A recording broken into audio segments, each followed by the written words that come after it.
Mobile यानी मौत। जो भी मोबाइल दिन में 10 घंटा यूज करता है वो भीख मांगेगा, और जो 15 करता है वो पागल हो जाएगा, क्योंकि मोबाइल ने तुम्हारी सबसे प्रेशियस चीज छीन ली। सोचना, जो भी इस वर्ड को समझेगा उसका 2 साल में सिलेक्शन हो जाएगा। तो बोले यार ऐसा करो, अब देखो आईएएस बनने का तरीका बता रहा हूं, इस कहानी से गौर से सुनना। अब जो आदमी 2000 करोड़ रुपया कोचिंग इंडस्ट्री से कमाया है, अगर वो मेरे ऊपर इल्जाम लगाए कि अवध ओझा ने पैसे के लिए कोचिंग छोड़ दी, तो मैं तो छोड़ूंगा।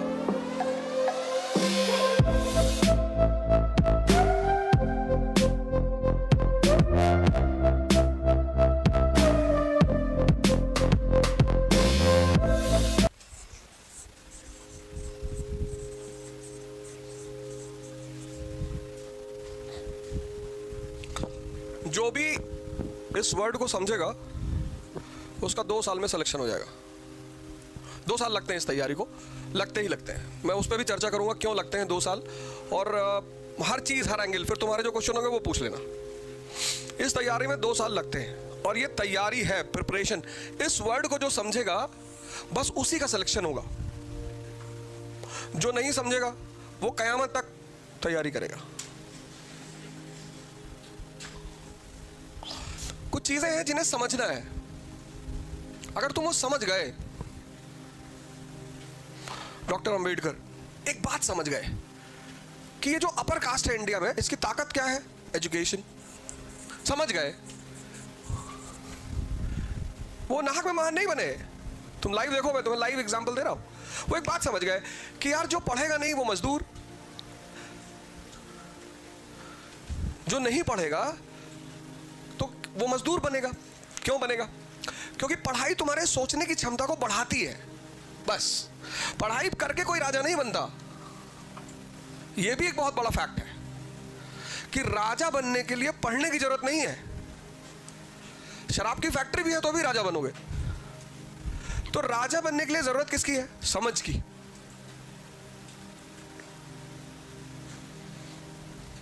यहां पे तिलक लाइब्रेरी है जस्ट बगल में। मैं आज देख रहा था उनकी मूर्ति लगी हुई है, गंदी सी, सब कूड़ा करकट फैला हुआ है, कोई साफ करने वाला नहीं। क्यों? क्योंकि वोट बैंक नहीं है, यूटिलिटी नहीं है, जरूरत नहीं है। राजा बनने के लिए जिस चीज की जरूरत है वो है समझ, नॉलेज नहीं। समझ डेवलप करने का सबसे बड़ा तरीका है एजुकेशन। सबसे बड़ा एजुकेशन। तो एजुकेशन जब समझ को बढ़ा देगी तो वो आदमी अब लेबर तो करेगा नहीं, राय देगा। An idea can change your life. पढ़े, खूब पढ़े डॉक्टर अंबेडकर। पढ़ने के बाद उन्होंने, अब देखो समझ पैदा हुई। अब तुम्हें डॉक्टर अंबेडकर की कहानी सुना रहा हूं, और उस कहानी से तुम देखना कि राजा बनते कैसे। खुद पढ़े, खूब पढ़े, बैरिस्टर हो गए, लॉयर। तो जो आदमी ज्यादा पढ़ गया, देखो तुमने लंदन स्कूल ऑफ इकोनॉमिक्स से पीएचडी कर ली, तो सबकी तो औकात है नहीं। लंदन स्कूल ऑफ इकोनॉमिक्स से पढ़ने का मतलब यह है कि तुम अपने आप में एक बहुत बड़ा खलीफा हो। अब उस लेवल के लोगों के साथ जब तुम बैठे, तुम्हारी सोच बढ़ी, तुम एडवाइस देने लगे, पेपर बताने लगे। 1924 में उन्होंने क्या किया? All India depressed class association एक पार्टी बनाई। एक पार्टी बनाई। देखो समझ क्या करती है। 1924 में बनाई all India depressed class association, क्योंकि भारतीय मांग रहे थे क्या? पॉलिटिकल राइट्स, कि साहब हमको और पॉलिटिकल राइट दो, और पॉलिटिकल राइट दो, और पॉलिटिकल राइट दो। तो इन्होंने एक पार्टी बनाई कि हम डिप्रेस्ड जो क्लास है, डिप्रेस्ड, किसी जाति का नाम नहीं लिया, डिप्रेस्ड, उसमें औरतें भी शामिल है। तुम ध्यान देना इस बात पे। बोले मैं उनका रिप्रेजेंटेटिव हूं। बोले यार बहुत अच्छा। 1930 में, अब देखो दिमाग, समझदारी कैसे काम करती है। 1930 में राउंड टेबल कॉन्फ्रेंस हुआ। भारत की सारी पार्टियों को बुलाया गया कि बताओ क्या क्या चाहिए तुम लोगों को। पहला कॉन्फ्रेंस हुआ ना, तो कांग्रेस नहीं गई थी पहले वाले में। कांग्रेस ने पहले वाले का बॉयकॉट किया था, सिविल डिसोबीडियंस मूवमेंट चलाया था। कौन कौन गया था? ये party all India depressed class association गई थी, हिंदू महासभा गई थी, मुस्लिम लीग गई थी। अब अगर अंबेडकर, डॉक्टर अंबेडकर पढ़े नहीं होते तो यह समझ उनको कैसे होती कि हक मांगने के लिए राजनीतिक गलियारे में जाना पड़ता है।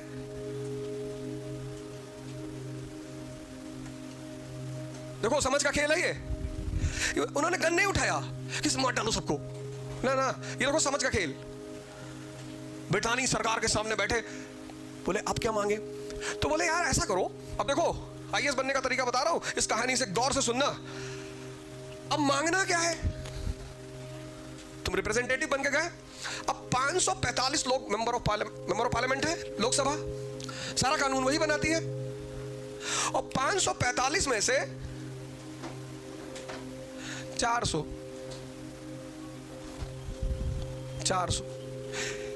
किसी एक वर्ग से हो जाए, डिप्रेस क्लास से हो जाए, जो क्लास परेशान है उससे हो जाए। पार्लियामेंट क्या करती है? नियम बनाती है। तो जो नियम बनाती है, वहां जो लोग बैठे हैं सॉरी, वहां जो लोग बैठे हैं वो 400 लोग इस ग्रुप से आ रहे हैं, यानी इस ग्रुप के ज्यादा से ज्यादा लोगों को कहां बैठाना है? पार्लियामेंट में। तो उन्होंने अंग्रेजों से कहा कि बाबूजी, रैमसे मैकडॉनल्ड प्रधानमंत्री था ब्रिटेन का। बोले और डॉक्टर? हाँ। बोले सर सही है, अच्छा है सर। बोले कैसे? बोले साहब वो सेपरेट इलेक्टोरेट चाहिए साहब। बोले अच्छा अच्छा अच्छा, हाँ। बोले यार तुम लोग बड़ा इंडिया में परेशान। बोले हाँ साहब, सेपरेट इलेक्टोरेट चाहिए कि हमारे लोग भी साहब संसद में पहुंच जाए साहब, फिर अपने लिए कानून बनाएंगे साहब। अरे बोले देंगे यार तुमको सेपरेट इलेक्टोरेट, कैसी बात करो, नाम लिखो भाई इनका। ये किसका परिणाम है? एजुकेशन का। एक अनपढ़ आदमी क्या करेगा? गोली चलाएगा कि ये इन लोगों ने हमको परेशान किया है, ये लोग हमारी परेशानी का कारण है। तो शिक्षा ने क्या किया? डॉक्टर अंबेडकर की समझ का विकास किया। तो उन्हें यह सूत्र समझ में आ गया कि जिसको भी राजा बनना है उसको क्या करना है? पढ़ना है।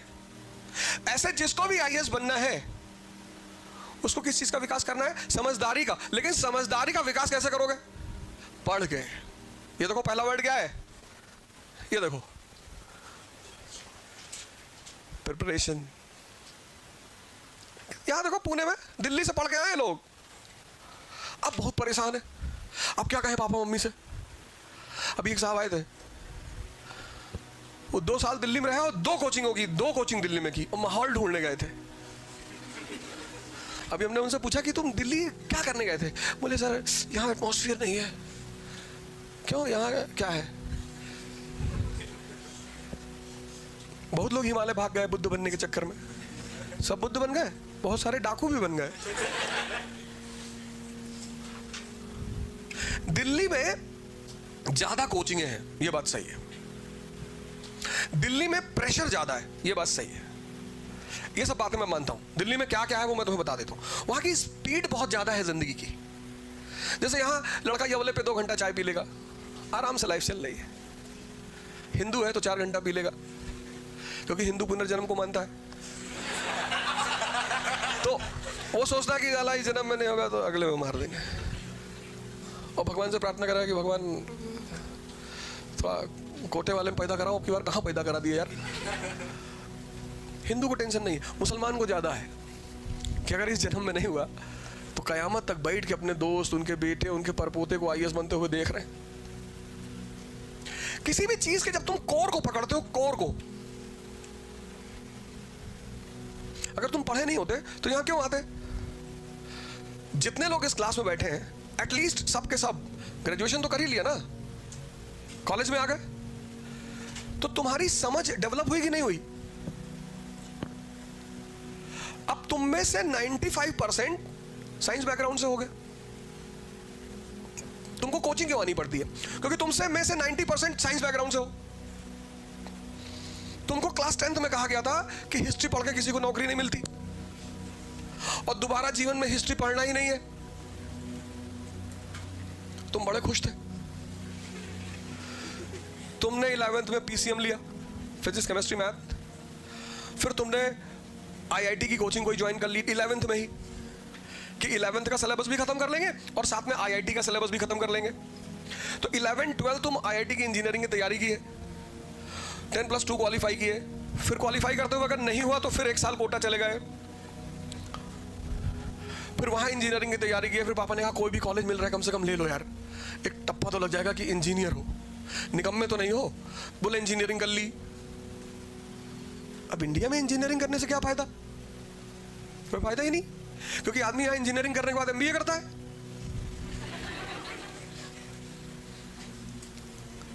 जब इंजीनियरिंग कर ली तो एमबीए करने की जरूरत क्या है? इसीलिए सबसे ज्यादा आजकल इंजीनियरिंग का सिलेक्शन होता है। उनकी बेइज्जती बहुत होती है, जिसकी बेइज्जती ज्यादा होती है उसका सिलेक्शन ज्यादा होता है। लोग हमसे पूछते हैं कि सर इंजीनियरों का इतना सिलेक्शन क्यों हो रहा है? मैंने कहा इनके अंदर आग लगी हुई है कि 10-10 साल पढ़े, पता लगा इंजीनियरिंग कर लिया, फिर पापा कह रहे हैं कि यार एमबीए कर लो, शादी फिर भी नहीं हो रही है। तो ये गुस्से में तैयारी कर रहे हैं। अब तुम सोचो, अब तुम एक तो छोड़ आए ह्यूमैनिटीज, तुमको पता नहीं थी, पता ही नहीं था, तुमको पता ही नहीं है कि साहब ये सिविल सर्विस में history, geography, economy, polity, science, general, ecology and environment. GS का एक पार्ट इथिक्स भी है, पर उसे हम बाद में डिस्कस करेंगे। ये कोर पार्ट्स हैं। अब तुम्हें पता ही नहीं कि ये क्यों पढ़ना चाहिए, ना तुम कभी पढ़े और ना तुम्हें पता है कि क्यों पढ़ना चाहिए। तो जो भी आईएएस की तैयारी करेगा उसका पहला फेस होगा इनको पढ़ना। जो भी नॉन ह्यूमैनिटीज का लड़का तैयारी शुरू कर रहा है उसका पहला फेस है इन सारे सब्जेक्टों को पढ़ना, इस पर्सपेक्टिव से कि इनका रेलेवेंसी क्या है, हम क्यों पढ़ें। हिस्ट्री हम क्यों पढ़ें? तो जब आप हिस्ट्री पढ़ोगे तो आपको पता चलेगा कि यार ये नेशन बना, यूनाइटेड स्टेट्स ऑफ अमेरिका एक नेशन है। कब बना? बोले साहब ये तो 1787 में बना साहब। बोले उससे पहले? बोले उससे पहले 13 कॉलोनीज थी साहब। बोले उससे पहले? बोले साहब उससे पहले कुछ था ही नहीं। 1492 में साहब कोलंबस पहुंचा, 40-50 लोग सुट्टा उट्टा मारते हुए जहाज पे बैठे, जाओ चले। बोले कहां? बोले समंदर को नापने, समंदर में घुसेंगे। बोले बहुत बड़ा है, मर जाओगे, उस तरफ गिर जाओगे जाके। बोले मर जाएंगे, वैसे यहां मर रहे, यहां कौन से स्पेन के राजा हैं, आओ चले। तो 40 दिन का सामान लेकर, खाने पीने का सामान लेके लोग जहाज में बैठे कोलंबस के साथ चल दिए कि चलो। 35 दिन चला गया, कहीं जमीन ही ना दिखाई पड़े। तो जो लोग कोलंबस के साथ निकले उनको लगा कि बेवकूफ बनाया हमको, तो कहा ऐसा करो इसी मार डालो, इसको मार के अटलांटिक में फेंक दो। उसने कहा फेंक दो, 40 दिन का राशन है, यहां 35 दिन हो चुका है, अब यहां से वापस जाओगे 5 दिन में राशन खत्म हो जाएगा और 30 दिन में तुम भी मरोगे भूखो।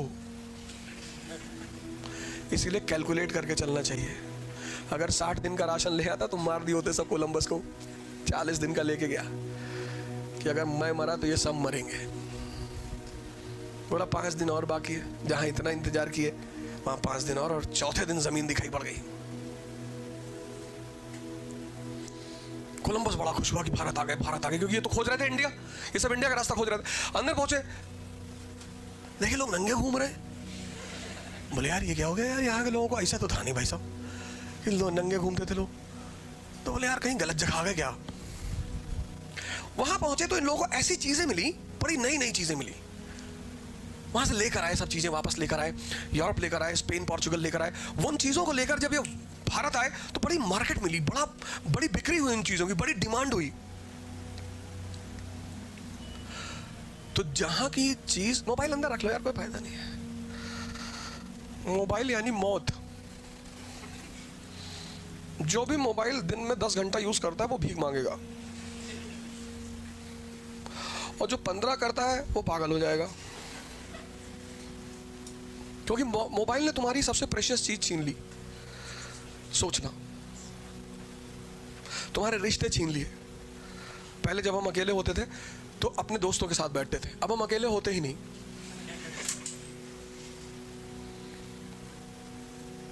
मतलब हम अपने समय की बात बता रहे हैं तो हमें शाम को निकलना ही होता था। एक पर्टिकुलर एरिया होता था, चाय की दुकान होती थी, वहाँ सब इकट्ठा होते थे, एक चाय लेते थे और भी बहुत कुछ लेते थे और बैठते थे और डिस्कस करते थे, एक दूसरे से बात करते थे, कंपनी देते थे, एक दूसरे को मोटिवेट करते थे, एक दूसरे की परेशानी में हिस्सेदारी करते थे। ये दोस्ती का मतलब होता था। किसी के फादर एडमिट है तो उसके साथ रात भर हम भी हॉस्पिटल में रहते थे, उसको हिम्मत मिलती थी। तो जब हमारे फादर बीमार हुए तो वो लोग हमारे साथ हॉस्पिटल में रहे, इसको भाईचारा कहते थे। मोबाइल ने वो सब मार दिया, सब खत्म कर दिया। आपको जरूरत ही नहीं जब तक आप क्रिटिकल कंडीशन में नहीं आएंगे। भाई आप किसी के पास कब जाएंगे? जब आपको किसी की जरूरत है। मोबाइल ने आपकी जो जरूरत है दूसरों की वो खत्म कर दिया। और सबसे बड़ा झटका दिया, हम कभी क्लास में मोबाइल लेके नहीं आते, कभी। इतनी इज्जत दिया इस प्रोफेशन ने, इतना पैसा दिया और दिया ही जा रहा है, कंपनी पे कंपनी छोड़े जा रहे हैं। बहुत लोग कह रहे थे कि इकरा में नहीं पढ़ाएंगे, अनअकैडमी में चलेगा। इकरा मेरी कंपनी है, पढ़ाने ना पढ़ाने का सवाल ही नहीं उठता। अनअकैडमी वाले ज्यादा पैसा दे रहे थे। तो दिल्ली में जितनी कोचिंग है वो संत थोड़ी है सब, वो भी 2-2 हजार करोड़ रुपए कमाई है। संकल्प में हम पढ़ाते थे, वो एनजीओ थी, उसको आज तक नहीं छोड़े। वो 200 रुपए घंटा देती थी पढ़ाने के लिए, वहां आज भी पढ़ाने आते हैं। अब तो खैर नहीं चलती, लेकिन जब उन्होंने बुलाया तब मैं पढ़ाने गया। अब जो आदमी 2000 करोड़ रुपया कोचिंग इंडस्ट्री से कमाया है, अगर वो मेरे ऊपर इल्जाम लगाए कि अवधोजा ने पैसे के लिए कोचिंग छोड़ दी, और मैं तो छोड़ूंगा। मेरी जिंदगी में एक ही चीज क्लियर है, मेरे कॉन्सेप्ट्स। मुझे पता है ये सारी दुनिया कुछ भी बोले, जहां मैंने एक बोरा नोट रखा वैन में और लुटाना शुरू किया। उससे परसों मुझसे पूछे करप्शन कैसे खत्म होगा? इस देश के आईएएस अधिकारी, पॉलिटिशियन बहुत करप्ट हैं। बिल्कुल नहीं करप्ट है। इस देश के सबसे अच्छे हैं इस देश के अधिकारी और राजनीतिज्ञ। तो फिर करप्ट कौन है? जनता। 1000-1000, 2-2 हजार रुपए लेके वोट देते हो, तो जो आदमी इन्वेस्टमेंट करेगा वो अपना पैसा वापस नहीं लेगा। इन्वेस्टमेंट का मतलब क्या होता है? प्रॉफिट। फिर चिल्ला रहे हो हमको बेवकूफ बना दिए। तुम हो बेवकूफ। जब तक इस देश का आदमी शराब और पैसे के बदले में वोट देना नहीं छोड़ेगा, तब तक इस देश में करप्शन कभी नहीं खत्म होगा। तो इस तरह से करप्शन इस देश की जनता में है।